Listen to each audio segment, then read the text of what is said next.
ஓம் சாந்தி. எல்லோரும் குஷியாக இருக்கிறீங்களா? 26/4/2024 பாபா சொல்கிறாரு, இனிமையான குழந்தைகளே, சரீர நிர்வாகத்துக்காக நீங்கள் காரியம் செய்தாலும் கூட எல்லையற்ற முன்னேற்றத்தை அடையிறதுல கவனம் கொடுத்துக்கிட்டே இருக்கணும். அதாவது ஆத்மா சதப்பிரதானம் ஆகிறதுல கவனம் கொடுத்துக்கிட்டே இருக்கணும்.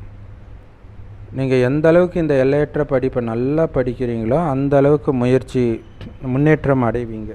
ஸோ இங்கே படிக்கிறது அப்படிங்கிறது தாரணையும் சேர்த்து தான், வெறும் முரளி படிக்கிறது மட்டும் கிடையாது, அதை நடைமுறைப்படுத்துறதும். கேள்வி: இந்த எல்லையற்ற படிப்பில் இருக்கிறதுல ரொம்ப கஷ்டமான பாடம் எது தெரியுமா? பாய் பார்க்குறது இருக்கு இல்லையா, சகோதரன்னு, அதை உறுதியாக்குறது தான் இருக்கிறதுலே கஷ்டமான பாடம்ன்ற இல்லையா. அந்த ஆத்மா தீபம் மட்டும்தான் தெரியணும், ஆண் பெண் எதுவுமே தெரியக்கூடாது. அந்த நிலை அடையிறது தான் இங்கே லட்சியம். எப்போ பாபா நமக்கு 3வது கண் கொடுத்துருக்கிறாரு இல்லையா, அதன் மூலமாக ஒருவரை ஒருவர் சகோதர ஆத்மாக்கள்னு பார்க்குறோம். சகோதரன் பார்க்கறது இல்லை, சகோதரின்னு பார்க்கறது கிடையாது. சகோதரர், அதுவும் ஆத்மாவை பார்க்கணும். அந்த ஆத்மா எனக்கு சகோதரன். உடம்பு தான் சகோதரியாக இருக்க வாய்ப்பு இருக்குது, ஆத்மா சகோதரன் மட்டும்தான். உங்கள் கண் ஏமாற்றிடக்கூடாது கொஞ்சம் கூட. ஏன்னா மிகப்பெரிய எதிரி கண்ணு தான்ற. ஸ்லைட்டாக கூட தடுமாறக்கூடாது கண். யாருடைய பேரு ரூபத்திலும் ஸ்லைட்டாக கூட ஈர்க்கப்படக்கூடாது. எந்த விதமான விகார எண்ணமும் கொஞ்சம் கூட வந்துடக்கூடாது. இந்த நிலையை அடையிறதுக்கு கண்டிப்பாக முயற்சி தேவைப்படும். யார் இந்த சப்ஜெக்டில் பாஸ் ஆகுறாங்களோ அவங்க தான் உலகத்தின் எஜமானர்கள் ஆகுறாங்க. ஓம் சாந்தி. எல்லையற்ற தந்தை எல்லையற்ற குழந்தைங்களுக்கு சொல்கிறார், இங்கே இருக்கிற எல்லா விஷயமும் ஒன்று எல்லைக்குட்பட்டதாக இருக்கும் அல்லது எல்லைக்கு அப்பாற்பட்டதாக இருக்கும். நீங்கள் இவ்வளோ காலமாக எல்லைக்குட்பட்டதாக தான் இருந்தீங்க, இப்போ எல்லைக்கு அப்பாற்பட்டதில் வந்துட்டீங்க. இப்போ உங்களுடைய படிப்பும் எல்லைக்கு அப்பாற்பட்ட படிப்பாக இருக்குது. எல்லைக்கு அப்பாற்பட்ட ராஜ்யத்தை அடையிறதுக்காக தான் படிக்கிறீங்க. இதை விட உயர்ந்த படிப்பு எதுவுமே கிடையாது. ஏன்னா இதை உங்களுக்கு சொல்லிக் கொடுக்கறது யார்? உயர்ந்ததிலும் உயர்ந்த எல்லையற்ற தந்தை, கடவுள். மற்றபடி நீங்கள் சரீர நிர்வாகத்துக்காக செய்ய வேண்டியதெல்லாம் செய்ய தான் செய்யணும். அதே நேரத்தில் சுய முன்னேற்றத்திற்காகவும் கவனம் கொடுக்கணும். ஏன்னா லௌகீகத்தில் கூட வேலை பார்த்துக்கிட்டே படிக்கிறாங்கல்ல முன்னேற்றத்திற்காக, அவங்க நேரம் இல்லைன்னு சொல்கிறதில்ல. ஆனால் இந்த படிப்புக்கு வாங்கினா மட்டும் நேரம் இல்லைன்னு சொல்லிடுறாங்க. ஆனால் அதனால் அவங்களுக்கு எல்லைக்குட்பட்ட முன்னேற்றம் தான் ஆகுது. இங்கே இந்த எல்லையற்ற தந்தை மூலமாக எல்லைக்கு அப்பாற்பட்ட முன்னேற்றத்தை அடையிறீங்க. பாபா சொல்கிறார், நீங்கள் எல்லைக்குட்பட்டதிலும் முன்னேறுங்க, எல்லைக்கு அப்பாற்பட்டதிலும் முன்னேறுங்க. இப்போ நாம் உண்மையான எல்லையற்ற வருமானத்தை சம்பாதிக்கணும் அப்படின்னு புரிஞ்சுக்கிறீங்க. ஏன்னா இங்கே பார்க்குற எல்லாமே மண்ணோட மண்ணாக ஆக போகுது. எந்த அளவுக்கு இந்த எல்லையற்ற வருமானத்தை சம்பாதிக்கிறதுல பலசாலி ஆகுறீங்களோ அந்த அளவுக்கு எல்லைக்குட்பட்ட வருமானத்தை பற்றிய விஷயமே புத்தியை விட்டு போயிடும்ன்ற. இதில் கவனமும் இதில் போதையும் இருக்கும்போது எல்லைக்குட்பட்ட வருமானம் உங்களுக்கு பெரிய விஷயமாகவே தெரியாதுன்ற. அப்போ இதில் கவனம் கொடுக்கணும், அவ்வளவுதான். உலகம் அழிய போகுதுன்றத இன்னும் கூடிய விரைவில் எல்லாருமே புரிஞ்சுக்குவாங்க. விநாசம் கிட்ட நெருங்க மனிதர்கள் கடவுளை தேட ஆரம்பிச்சிடுவாங்கன்றார். எப்போ உலக அழிவு நடக்குதோ அப்போ கண்டிப்பாக புது உலகத்தை ஸ்தாபனை செய்கிறவர் இங்கே தானே இருப்பார். ஆனால் பாவம் உலகத்துக்கு எதுவுமே தெரியல. முயற்சியின் அனுசாரம் பிரஜாபிதா பிரம்மகுமார் குமாரிகள் இந்த படிப்பை படிச்சுட்டு இருக்கிறீங்க. எப்படி லௌகீகத்தில் கூட மாணவர்கள் ஹாஸ்டலில் தங்கி படிப்பாங்க. அதே மாதிரி இது கூட உங்களுக்கு தனித்துவமான ஹாஸ்டல். மதுபன பாபா சொல்கிறார். அப்படியே விட்டுட்டு வந்துட்டாங்க ஹாஸ்டலுக்கு. ஆரம்பத்திலேயே வந்தவங்க சில பேர் இன்னும் இங்கே இருக்கிறாங்க. அப்படியே வந்தாங்க, எதையும் எடுத்துகிட்டு வரல. பலவிதமானவர்கள் வந்தாங்க. ஹாஸ்டலில் கூட நீங்கள் அப்படியே வந்துட முடியாதுல்ல, இங்கே அப்படியே வெறுங்கையோடு வந்தாங்க. இங்கே வந்தவங்க எல்லோருமே ரொம்ப நல்ல குழந்தைலாம் கிடையாது. சின்ன சின்ன குழந்தையெல்லாம் கூட அழைச்சிட்டு வந்தீங்க இல்லையா? தாய்மார்கள் குழந்தையோடு வந்தாங்க. குழந்தைய நீங்கள் பார்த்துக்கவும் செஞ்சீங்க. அதில் நிறைய பேர் விட்டுட்டும் போயிட்டாங்க. தோட்டத்தில் பாருங்கள், மலர்களும் இருக்குது, பறவைகளும் இருக்குது. பறவை வந்து இனிமையான சத்தத்தை எழுப்பும். மனிதர்களும் இப்போ அப்படி தான் இருக்கிறாங்க. எந்த விதமான இது பறவைகள் வந்து கத்திக்கிட்டே இருக்கும்ன்ற மாதிரி பாபா சொல்கிறாரு. மனிதர்களுக்கு எந்த விதமான நல்ல குணமும் இல்லை. இப்போ நல்ல குணம் கொண்ட தேவதைகள் முன்னாடி போய் எங்களுக்கு எந்த குணமும் இல்லை அப்படின்னு பாடணும். இங்கே வரவங்க எவ்வளோ பெரிய ஆட்களாக இருந்தால் கூட நமக்கு கடவுளையோ அவருடைய படைப்பை பற்றியோ தெரியலேன்றதை உணர்ந்துடுறாங்க. அப்போ அவங்க எதுக்கு லாய்க்கு? தன்னுடைய அப்பாவை பற்றியே தெரியாதவன் எதுக்கும் பயன்படாதவன்ற. நீங்களும் அப்படி தான் இருந்தீங்க. அப்பாவுடைய அற்புதம் இப்போ நீங்கள் எல்லாத்தையும் தெரிஞ்சுக்கிட்டீங்க. உங்ககிட்டேருந்து யாருமே அபகரிக்க முடியாத அந்த சொர்க்க ராஜ்யத்தின் எஜமானர்களாக உங்களை பாபா மாத்துறார். யாரும் எந்த விதமான தடையும் அங்கே உருவாக்க முடியாது. யோசிச்சு பாருங்கள், இதுக்கு முன்னாடி என்னவா இருந்தீங்க, இப்போ என்னவா ஆகி இருக்கிறீங்க. அப்போ கண்டிப்பாக உங்களை இப்படி ஆக்குனா அந்த ஒரு தந்தையுடைய வழியைத்தானே ஃபாலோ பண்ணணும். இந்த உலகத்தில் என்ன வேணாலும் நிந்தனை ஏற்படட்டும், குழப்பம் ஏற்படட்டும், எதுவுமே புதுசு கிடையாது நமக்கு. Nothing new. இதெல்லாம் பல கோடி மடங்கு நம்ம பார்த்தவங்க. 5000 வருஷம் முன்னாடியும் இதெல்லாம் நடந்துச்சு. வேதத்தில் கூட இதெல்லாம் எழுதப்பட்டிருக்கு. பக்தி மார்க்கத்தில் உள்ள அனைத்து வேத சாஸ்திரங்களையும் மீண்டும் பக்தி மார்க்கத்தில் படிப்பீங்க. ஆனால் இந்த நேரத்தில் இந்த ஞானத்தின் மூலமாக தான் நீங்கள் சொர்க்கத்துக்கு போகிறீங்க. அதனால் அதை பற்றி கவலைப்பட தேவையில்லை. இப்போ நீங்கள் முழு முயற்சி பண்ணணும். எந்த அளவுக்கு நீங்கள் முயற்சி பண்ணுறீங்களோ அதே அளவு ஒவ்வொரு கல்பத்திலும் முயற்சி பண்ணுவீங்கன்றதை புரிஞ்சுக்கோங்க. இப்போ சுற்றி விட்டிங்கன்னா ஒவ்வொரு கல்பத்திலும் இதே மாதிரியே சுற்றிக்கிட்டு இருப்பீங்க. ஸோ இப்போ எவ்வளோ முடியுமோ முயற்சி பண்ணுங்கள். அடுத்த கல்பத்தில் உங்களால் முயற்சி பண்ணாமல் இருக்கவே முடியாது. ஸோ அப்படி தான் ஒவ்வொரு கல்பத்திலும் முயற்சி பண்ணுறோம். செக் பண்ணுங்கள், எந்த அளவுக்கு நான் உயர்ந்த பதவி அடையிறதுக்கு தகுதியாக இருக்கிறேன். ஏன்னா குழந்தைங்க எல்லாருக்குமே தெரியும், மாணவர்களுக்கு எந்த அளவுக்கு நல்லா படிக்கிறோமோ அந்த அளவுக்கு உயர்ந்த பதவி அடைவோன்ட்டு. அப்போ உங்களுக்கே தெரியும், இவர் நம்மளை விட புத்திசாலியாக இருக்கிறாரு, நம்மளும் புத்திசாலி ஆகணும். இல்லை பேசும்போதே தெரியும், பேசும்போது சேவை செய்யும்போது ஐயோ இப்படியெல்லாம் சேவை செய்கிறாங்களா, நம்மளும் இன்னும் பண்ணணும் அப்படின்னு தோணும். நிறைய நார்த் இந்தியாவில் பார்த்தா ஒருத்தர் பாபா சொன்னதெல்லாம் பண்ணுறாங்க. தோலில் அந்த படத்தை வச்சு அப்படியே வாங்க வாங்கன்னு புரிய வைக்கிறாரு. இன்னொருத்தர் தலையில் ஹெல்மெட்டு மேலே பாபாவை லைட்டு, நெத்தியில் ஒரு லைட்டு. ஸோ ஆத்மா பரமாத்மாவை நினைக்குது அப்படிங்கிறதுக்கு விதவிதமாக, அதாவது டக்குன்னு திரும்பி பார்க்குறாங்கல்ல. நிறைய ஃபோன் கம்பெனிக்காரங்கெல்லாம் கூட அந்த ஃபோன் ஷோரூம் முன்னாடி இந்த மாதிரிலாம் அந்த க்ளவுன் மாதிரி வேஷம் போட்டுட்டுலாம் பண்ணுறாங்க. மக்களுடைய கவனத்தை ஃபஸ்ட்டு ஈர்க்கணும். வியாபாரிகள் கூட அப்படி தானா, இவங்களோட நம்ம புத்திசாலி ஆகணும், நல்ல லாபம் பார்க்கணும் அப்படின்னு நினைப்பாங்க. ஆனால் அவங்க பண்ணுறதெல்லாம் தற்காலிக சந்தோஷத்திற்கான முயற்சி. பாபா சொல்கிறாரு, இனிமையான குழந்தைகளே, நான் உங்களுக்கு எவ்வளோ பெரிய தந்தை தெரியுமா, இந்த அப்பா கடைக்கு நீங்கள் எவ்வளோ கொடுத்து வச்சுருக்கணும், அது உங்களால் உணர முடியுதா? இப்போ உங்களுக்கு சாக்கார ரூபத்திலையும் பிரம்மா பாபா இருக்கிறாரு, நிராகார ரூபத்திலும் சிவபாபா இருக்கார். 2 பேரும் சேர்ந்து சொல்கிறாங்க, இனிமையான குழந்தைகளே, இது எல்லையற்ற படிப்பு, யாருக்கும் தெரியாத படிப்பு.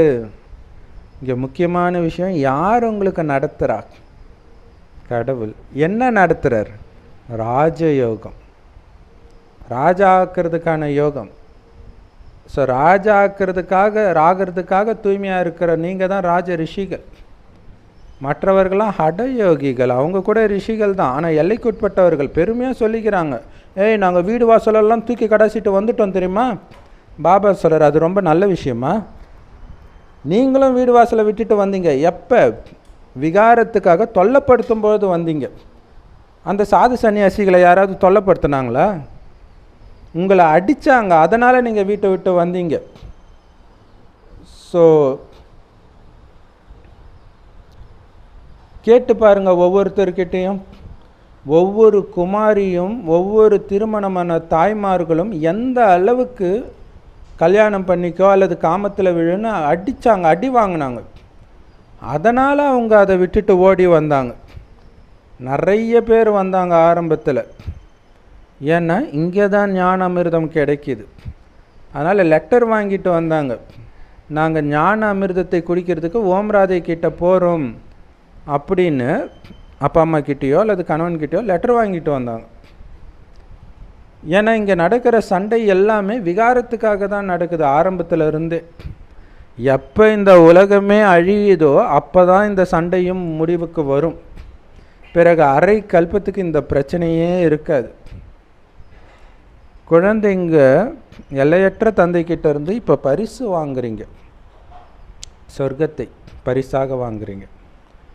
எல்லோருக்கும் எல்லையற்ற பரிசை கொடுக்கிறார் பாபா.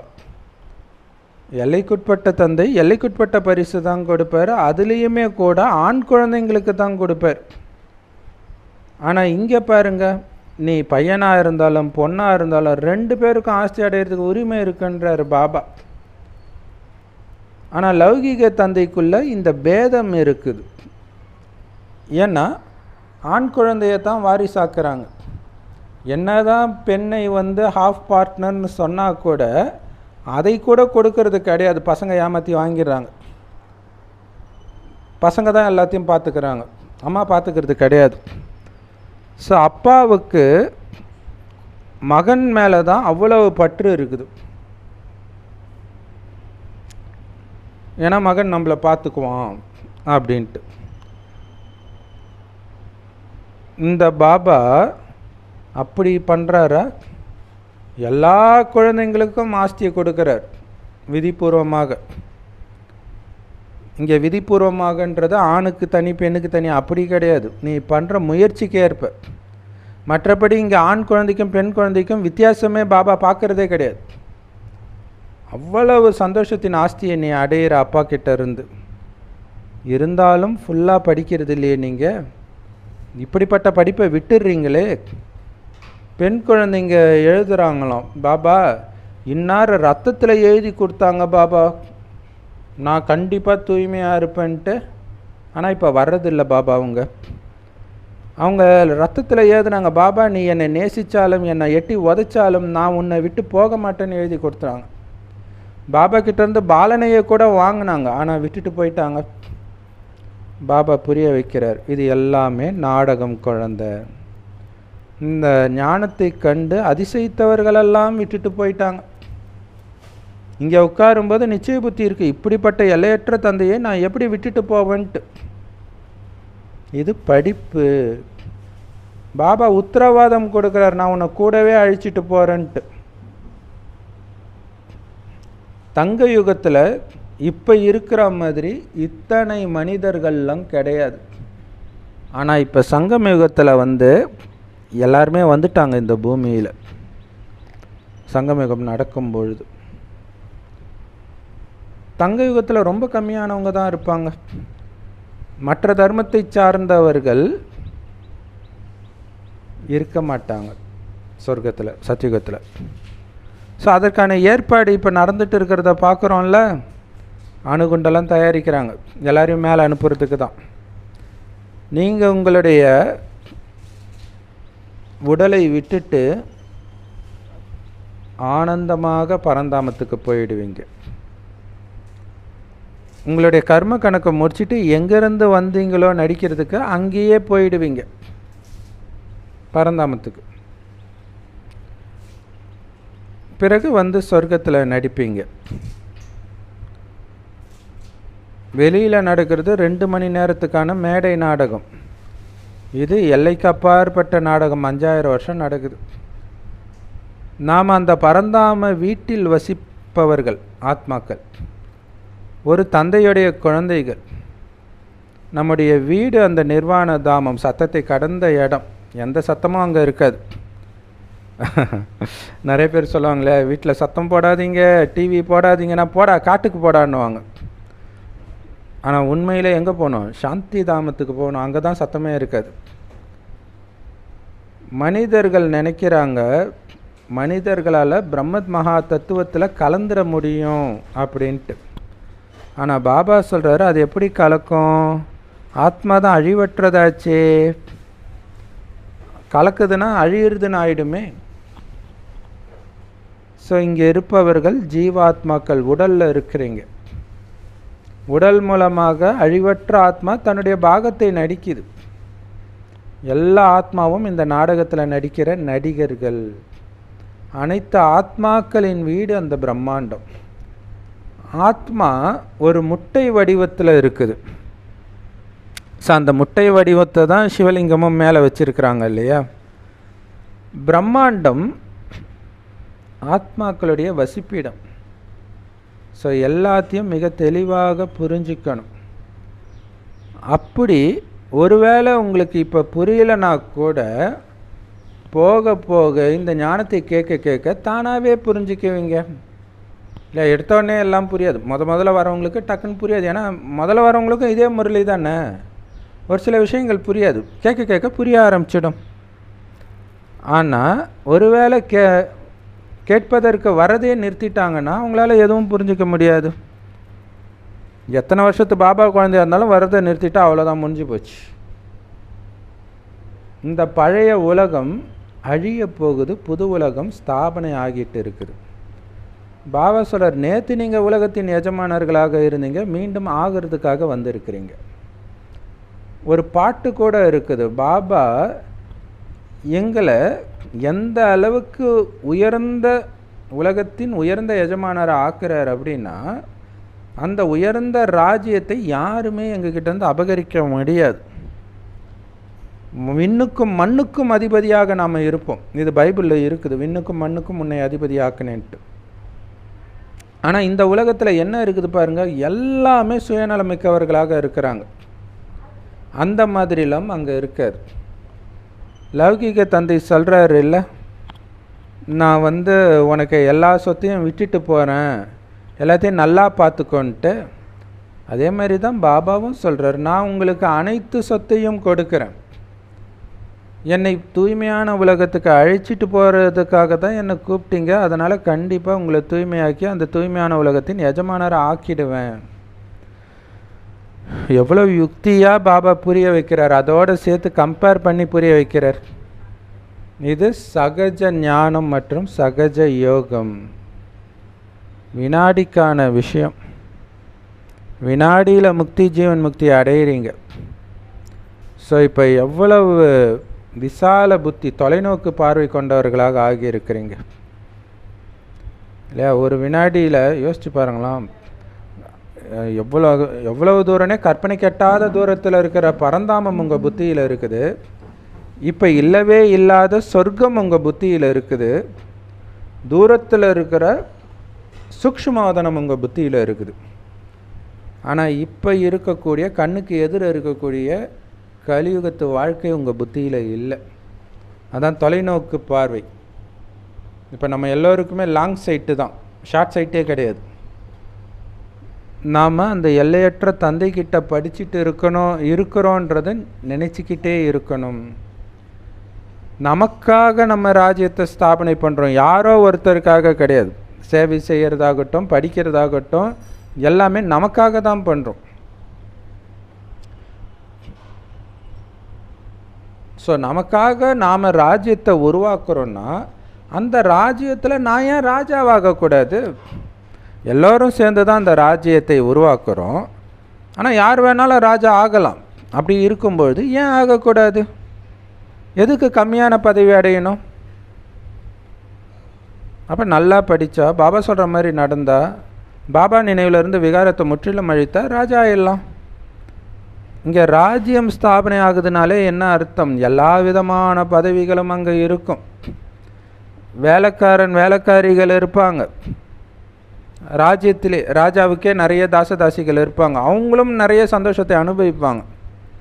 ராஜாவோட மாளிகையில் இருப்பாங்க. அவங்களுடைய குழந்தைகளை பார்த்துக்குவாங்க. அவங்க ரொம்ப சந்தோஷமாக இருப்பாங்க. பேருக்கு மட்டும்தான் அவங்கள வேலைக்காரின்னு சொல்கிறோமே தவிர, ராஜா ராணி என்ன சாப்பிட்றாங்களோ அதைத்தான் அவங்க சாப்பிடுவாங்க. பிரஜைகளுக்கு கூட அது கிடைக்காது. அந்த ராஜா வீட்டில் இருக்கிற வேலைக்காரிக்கு அவ்வளோ மரியாதை கிடைக்குது. அதிலும் வரிசை கிரமம் இல்லையா? ராஜாராணிக்கு நெருக்கத்தில் வரவங்களுக்கு மரியாதை அதிகமாக இருக்கும். அப்போ பாருங்கள், பிரஜையை விட, வெளியில் இருக்கிற பிரஜையை விட ராஜாவுக்கு வேலைக்காரனாக இருக்கிறவனுக்கு மரியாதை கிடைக்குது, உணவு கிடைக்குது, எல்லாமே கிடைக்குது. பேரளவில் மட்டும் அவன் வேலைக்காரன்றார் பாபா. ஸோ இதில் இன்னொரு முக்கியமான விஷயம் என்னென்னா, அந்த மாதிரி வேலைக்காரர் ஆகிறது சென்டரில் இருக்கிறவங்க தான் ஆவாங்கன்றார். ராஜ்யத்துக்குள்ளே சென்டரில் ஒழுங்காக சேவை செய்யாமல் பாபா பேரை கெடுத்துட்டு இருக்கிறவங்க அங்கே வேலைக்காரன் ஆகிடுவாங்க. ஸோ அப்போ அவங்க கூட சுகமாக தான் இருப்பாங்கன்றார். குழந்தைங்க ஒட்டுமொத்த உலகத்திற்கும் எஜமானர்களாக ஆகுறாங்க. இங்கத்து ராஜா கூட வேலைக்காரிகளை வச்சுருக்கிறாங்க நிறைய இல்லையா? துபாய் ராஜா, இந்த மாதிரி நிறைய முஸ்லீம் நாடுகளில் ராஜாக்கள் இருக்கிறாங்க. அவங்களுக்கு நிறைய வேலைக்காரிகள் இருப்பாங்க.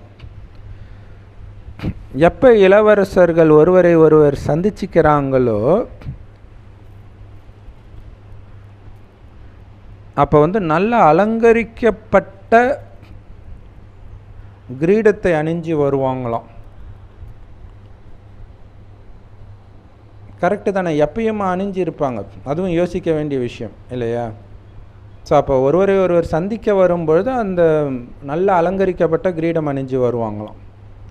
ரொம்ப அழகாக இருக்குமா அந்த சபையே. ஆனால் அந்த சபையில் ராணி உட்கார மாட்டாங்களாம். ராணிகள் அவங்க ஒரு பர்தாவுக்கு அண்ணாண்ட உட்காந்துக்குவாங்க. அதாவது ஒரு ஸ்க்ரீனுக்கு அண்ணாண்ட உட்காந்துக்குவாங்க. பாபா எல்லாத்தையும் புரிய வைக்கிறார். நீங்கள் அவரை உயிர் தானம் கொடுக்கும் வள்ளல்னு சொன்னீங்க. ஏன்னா அடிக்கடி தேகத்தை விடுறதுல இருந்து உங்களை பாதுகாக்கிறார். இப்போ தானே திடீர் மரணம் வருது, அதிலிருந்து அவர் பாதுகாக்கிறார். கடவுளே இல்லை, சீக்கிரம் இறந்துட்டாங்க, இருக்காருப்பா, சீக்கிரம் இறக்காமல் இருக்கிறதுக்கான வழியை சொல்கிறார். நீங்கள் தான் கேட்கணும். நீங்கள் பாட்டுக்கு பக்தி மார்க்கம் சிவன் கோயிலே இருந்தால் சிவன் கோயிலில் சிவன் ஞானத்தை கொடுக்குறாரு. சொர்க்கத்தில் மரணிக்கிறதை பற்றிய பயமே இருக்காது. ஆனால் இங்கே மனிதர்கள் எவ்வளவு கவலைப்படுறாங்க. ஏதோ ஒரு சின்ன விஷயம் நடந்துட்டால் கூட உடனே டாக்டரை கூப்பிடு, அவங்க இறந்துடுவாங்களோன்னு பயப்படுறாங்க, பதறாங்க. சொர்க்கத்தில் இந்த பயமே கிடையாது. ஏன்னா நீங்கள் அங்கே மரணத்தை வெல்றீங்க. அப்போ உங்களுக்கு எவ்வளவு போதை இருக்கணும்.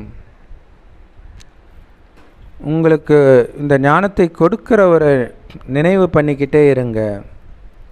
இது கூட நினைவின் யாத்திரை தான். இல்லை, எனக்கு யார் இதை நடத்துகிறார் அப்படின்னு நினைத்தாலே நினைவு யாத்திரை தான்றார். கடவுள்கிட்ட படிக்கிறேன்றதை நினைச்சாலே நினைவு யாத்திரை தான்னு சொல்கிறார். உங்களுடைய அப்பா டீச்சர் சத்குருவை நினைத்தாலும் சரியான நினைவு தான். நீங்கள் எந்த அளவுக்கு ஸ்ரீமத்தை ஃபாலோ பண்ணுறீங்களோ அந்த அளவுக்கு உங்களுடைய எண்ணம் சொல் செயலில் தூய்மையாக இருக்கணும், தூய்மையாகணும். விகார எண்ணங்கள் உங்களுடைய புத்தியில் நுழையக்கூட கூடாதுன்றார். எண்ணங்கள் கூட வரக்கூடாது. அது எப்போ தெரியுமா சாத்தியம்? விகார எண்ணங்களே வராமல் இருக்கிறது. எல்லோரையும் சகோதர ஆத்மாவை பார்க்கும்பொழுது மட்டும்தான் சாத்தியம்ன்றார். இல்லைன்னா சாத்தியம் கிடையாது. எல்லோரையும் சகோதரன் சகோதரின்னு நினைத்தால் கூட தவறான பார்வை வந்துடும். ஏன்னா கண்கள் அவ்வளோ ஏமாற்றக்கூடியது.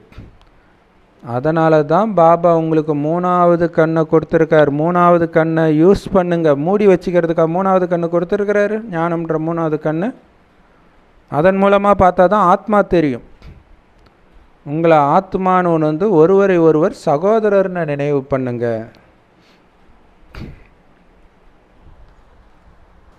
ஸோ அதனால் 3வது கண்ணை திறந்து ஒருவரை ஒருவர் சகோதரராக பாருங்க. இதுக்கு பேர் தான் ஞானம் என்கிற 3வது கண்.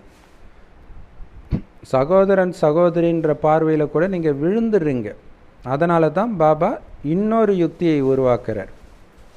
சகோதரன் சகோதரன் பாருங்கள். இதுதான் முஸ்லீம்கள் பாய் பாயின்றாங்க. ஆனால் அவங்களுக்கே அது தெரியல, இது காமத்தை வெல்வதற்காக பாயின்னு சொல்கிறதுன்ட்டு. அப்போ உண்மையிலே சகோதரியையும் பாயின்னு தான் சொல்லணும். இதுக்கு அதிக முயற்சி தேவை. நிறைய பாடங்கள் இருக்குது. ஆனால் சில பாடங்கள் கஷ்டமாக இருக்கும்ல, லௌகீக படிப்பில் கூட. அதேமாதிரி இதுவும் படிப்பு தான். ஸோ இங்கே மிக முக்கியமான உயர்ந்த பாடம் எது தெரியுமா? யாருடைய பேருரூபத்திலும் சிக்கக்கூடாது. யார் கூட எவ்வளோ நேரம் பேசிட்டு வந்தாலும் அவங்களுடைய நினைவு ஒரு செகண்ட் கூட வரக்கூடாது. அதுதான் மிகப்பெரிய பாடம், மிகப்பெரிய பரீட்சை. ஒரு தடவை உங்கள் மனம் சிக்கும் போதெல்லாம் நீங்கள் ஃபெயில் ஆகுறீங்கன்னு புரிஞ்சுக்கணும். அப்போ தான் இது பரீட்சைன்னு உங்களுக்கு ஞாபகம் இருக்கும். திரும்ப திரும்ப பரீட்சை வச்சுக்கிட்டே தான் இருக்கிறார், சான்ஸ் கொடுத்துக்கிட்டே தான் இருக்கிறார். ஆனால் எவ்வளோ நேரத்துக்கு? இந்த உடம்புல இருக்கிற வரைக்கும் தானே. எந்த நேரம் வேணாலும் உடலை விட்டு போய்டும்ல. அதனால் எச்சரிக்கையாக இருக்கணும். பாஸ் மட்டும்தான் ஆகணும். நீங்கள் உலகத்துக்கே எஜமானர் ஆகிறதுக்கு தானே வந்திருக்கிறீங்க, வேலைக்காரனாகிறதுக்காக வந்திருக்கிறீங்க. ஸோ அதனால தான் பாபா சொல்ல, இங்கே முக்கியமான விஷயமே உங்களை சகோதரர்னு புரிஞ்சுக்கிறது தான். குழந்தைங்க அவ்வளோ முயற்சி பண்ணணும் சகோதர பார்வையை ஸ்திரமாக்கிறதுக்கு. ஆனால் போக போக நிறைய பேர் துரோகிகளாக மாறிடுறாங்க. அந்த இராணுவத்திலையும் அது மாதிரி மாறிடுறாங்க, இந்த இராணுவத்திலையும் அப்படி தான்றார். சிவசக்தி சேனை இல்லை இது. மாயா நல்ல நல்ல குழந்தைகளை கூட தன்னுடையவளாக மாற்றிடுது. அதனால தான் பாபா சொல்கிறாரு, என்னை விட்டு பிரிஞ்சிடுறாங்க, எனக்கு டைவர்ஸ் கொடுத்துட்றாங்க.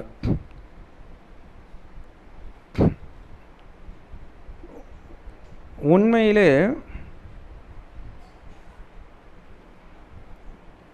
குழந்தையும் அப்பாவும் பிரிவாங்க, டைவர்ஸ் பண்ண மாட்டாங்க. கணவன் மனைவி தான் டைவர்ஸ் பண்ணுவாங்க. இங்கே பாபா சொல்கிறாரு, எனக்கு ரெண்டுமே கிடச்சிடுது. குழந்தையாக பிரிஞ்சும் போயிடுறீங்க, மனைவியாக டைவர்ஸும் பண்ணிடுறீங்க. நல்ல நல்ல குழந்தைங்க கூட என்னை டைவர்ஸ் பண்ணிவிட்டு ராவணன்கிட்ட போய் சேர்ந்துடுறாங்க. என்ன ஒரு அதிசயமான விளையாட்டு பார்த்தீங்களா? இப்படிப்பட்ட அப்பா யாருக்காவது கிடைக்குமா? இப்படிப்பட்ட கணவன் யாருக்காவது கிடைப்பாரா? அவரை டைவர்ஸ் பண்ணிடுறாங்க. மாயா என்ன தான் பண்ணாது. பாபா சொல்கிறார், மாயா அவ்வளோ பலசாலி. அதோடைய நினைவாக தான் முதலை யானையே விழுங்கியது அப்படின்னு சொல்லப்பட்டது. எப்போ? தண்ணியில் முதலைக்கு பலன்னுவாங்க. அந்த மாதிரி சுற்றி விஷக்கடல். அதனால் அந்த விஷக்கடல்லேருந்து விலகி அந்த போட்டிலேயே இருக்கணும் நாம்.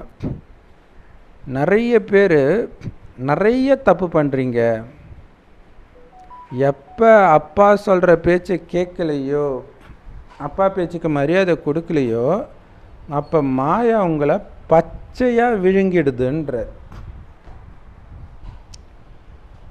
அப்படியே கெட்டியாக பிடிச்சிக்கிச்சு உங்களை போக விட மாட்டேங்குது. முதல்ல வாயில் மாட்டினா தப்பிக்க முடியுமா? அந்த மாதிரி மாட்டிக்குது, உங்களை பிடிச்சிக்குது.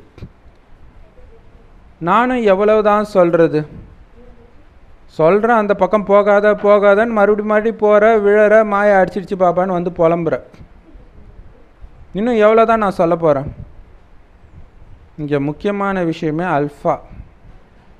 முஸ்லீம்கள் கூட என்ன சொல்கிறாங்க, அதிகாலையில் எழுந்திரிச்சு அல்லாவை நினைவு செய்யுங்க, அதிகாலை நேரம் தூங்குறதுக்கான நேரம் கிடையாது, தூங்குவதை விட அல்லாவை நினைப்பது நல்லது அப்படின்ட்டு மைக்லேயே சொல்லுவாங்க எங்கள் ஊரில். டெய்லியும் காலையில் 5 மணிக்கு 4:45. ஏன்னா உங்கள் பாவம் அழியிறதுக்கு அதிகாலையில் பாபாவை நினைக்கிறத தவிர வேறு வழியே கிடையாது. பாபா உங்களுக்கு எவ்வளவு உண்மையாக இருக்கிறார், உங்களை ஒரு பொழுதும் விட்டு போகிறதே கிடையாது, உன்னை விட்டு விலகுவதும் இல்லை கைவிடுவதும் இல்லைன்றது உண்மையிலே பாபா சொல்கிறது. சத்தியம் பண்ணால் அது அப்படியே நிறைவேற்றுறாருல, சத்தியத்தை மீறாரா? உங்களை சீர்படுத்தி கூடவே அழிச்சிட்டு போகிறதுக்காக வந்திருக்கிறார். அந்த வேலையை அவர் பண்ணிட்டு தான் இருக்கிறார். அப்போ அதே மாதிரி நீங்களும் அவருக்கு கொடுத்த வாக்கை நிறைவேற்றணும்.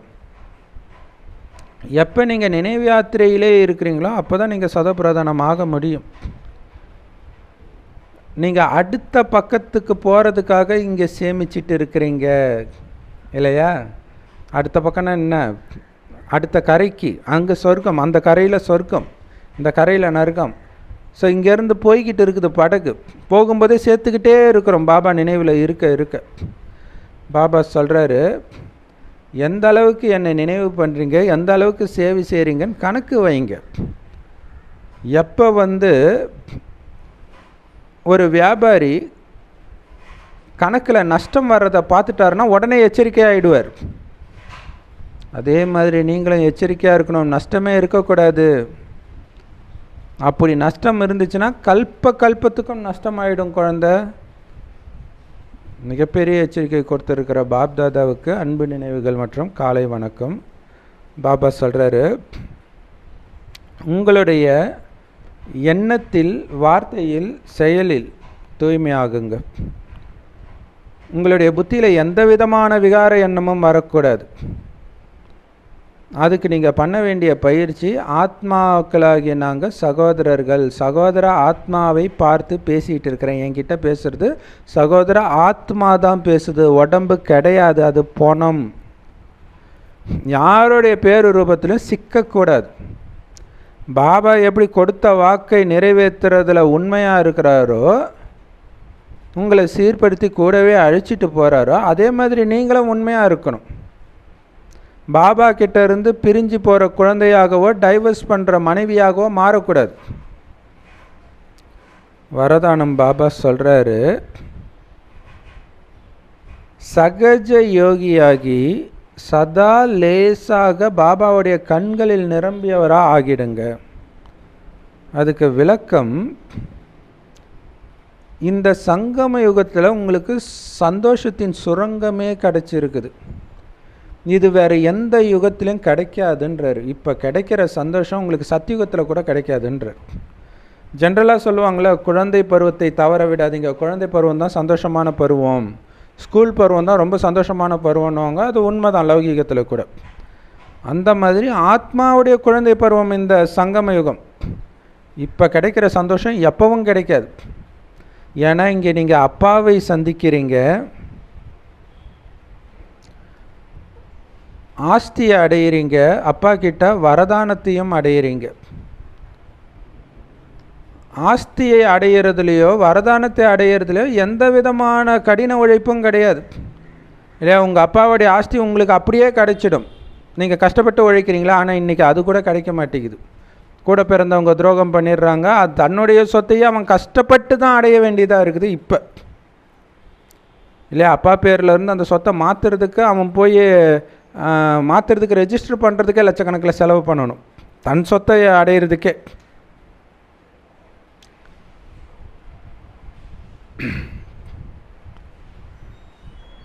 அதே மாதிரி ஆசீர்வாதம் ஒன்ஸ் கிடச்சிதுன்னா கிடச்சிது தான். அதை நீங்கள் கஷ்டப்பட்டு அடையிறதில்ல, அதை நீங்கள் ஞாபகம் வச்சுக்கிட்டால் போதும், அது உங்களுடையதாக ஆகிடும். ஸோ ஆசீர்வாதத்தை எப்படி பிராப்தி பண்ணுறது தான், அதை ஞாபகம் வச்சுக்கிட்டே இருக்கிறது, அதுவாகவே நான் ஆகிட்டேன்ற உணர்வுலே இருக்கிறது, அவ்வளோதான். இதில் கடின உழைப்பே கிடையாது. அதனால தான் உங்களுடைய டைட்டிலே சகஜ யோகி. ஏன்னா பாப்தாதா தன்னுடைய குழந்தை கஷ்டப்படுறத பார்க்க சகிக்காதான் பாபாவுக்கு. ஈஸியாக ஜாலியாக இருக்கிறதுக்கான வழியை நான் கற்றுக் கொடுக்குறேன், ஜாலியாக வாழ்ந்து ஜாலியாக சாகிறதுக்கான வழியை நான் கற்றுக் கொடுக்குறேன். இந்த குழந்தை என்ன வாழ்ந்துட்டு இருக்கும்போதே இப்படி கஷ்டப்பட்டு உழைக்குது, பாபா சொல்கிறார், குழந்தை என்ன கஷ்டம், எல்லாத்தையும் என்கிட்ட கொடுத்துடு, நீ லேசாயிடு, நான் பார்த்துக்கிறேன். நீ எந்த அளவுக்கு லேசாகணும் அப்படின்னா, பாபா கண்ணில் உன்னை உட்கார வச்சு கூடவே அழிச்சிட்டு போயிடணும். நீ வெயிட்டாக இருந்தால் கண்ணில் எப்படி உட்கார முடியும்? பாபா மேலே உங்களுக்கு அன்பு இருக்கிறதோடைய அடையாளம் என்ன தெரியுமா? நீ லேசாக இருக்கணும், பாபாவுடைய கண்ணில் நிரம்பி இருக்கணும். அப்போ தான் நீ பாபா மேலே அன்பு வச்சிருக்கிறன்றார்.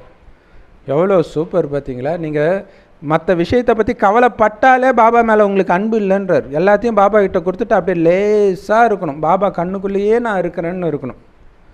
பாபா கண்ணு வழியாக தான் நீங்கள் பார்க்கணும். அப்போ உங்களுக்கு 3 கால ஞானமெல்லாம் ஈஸியாக தெரிஞ்சிடும். சர்வசாதாரணமாக ஆத்மாவை பார்ப்பீங்க. அப்போ தான் உங்களுக்கு பாபா மேலே அன்பு இருக்குதுன்றார். ஸ்லோகன்: இந்த நெகட்டிவாக யோசிக்கிற பாதையை முதல்ல மூடுங்க, அந்த கதவையே சாத்திடுங்க. நெகட்டிவாக எதுவுமே வரக்கூடாது. அப்போ தானாகவே வெற்றி மூர்த்தியாக ஆகிடுவீங்க அப்படின்னு பாபா சொல்கிறார். Love you Bap Dada. Thank you Bap Dada. குஷியாக இருங்க, குளிர்ச்சியாக இருங்க. செம பவர்ஃபுல் முரளி.